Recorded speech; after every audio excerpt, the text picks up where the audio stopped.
যে দাবি সুপ্রিম কোর্টের পক্ষ থেকে উঠে এসেছিল, আমরা জানি যে প্রথম চিফ জাস্টিস যিনি আমরা যার আমলে প্রথম আমাদের মানে কেসটা উঠেছিলেন চন্দ্রচূড় মহাশয়, তিনি যখন উঠেছিলেন আমাদেরকে স্টে দিয়েছিলেন এবং তিনি অবজারভেশন রেখেছিলেন এবং তার যে দৃষ্টি সেই দৃষ্টি অনুযায়ী তিনি ভেবেছিলেন বা দেখেছিলেন এবং বুঝেছিলেন যে এই প্যানেলের মধ্যে একটা বড় অংশের টিচার নন টিচিং স্টাফ আছে যারা আসলে যোগ্য, যাদের বিরুদ্ধে কোনো অ্যালিগেশন নেই।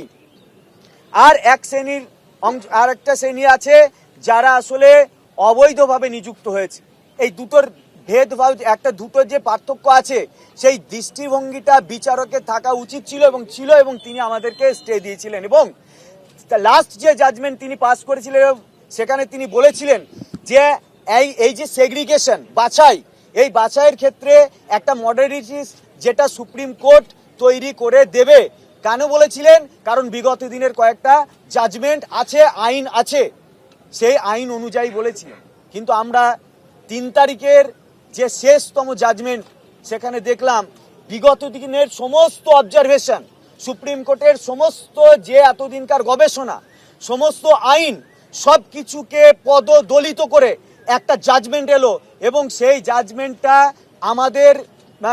আমাদের মৃত্যুর যে আলেখ্য সেটা লিখে দিল।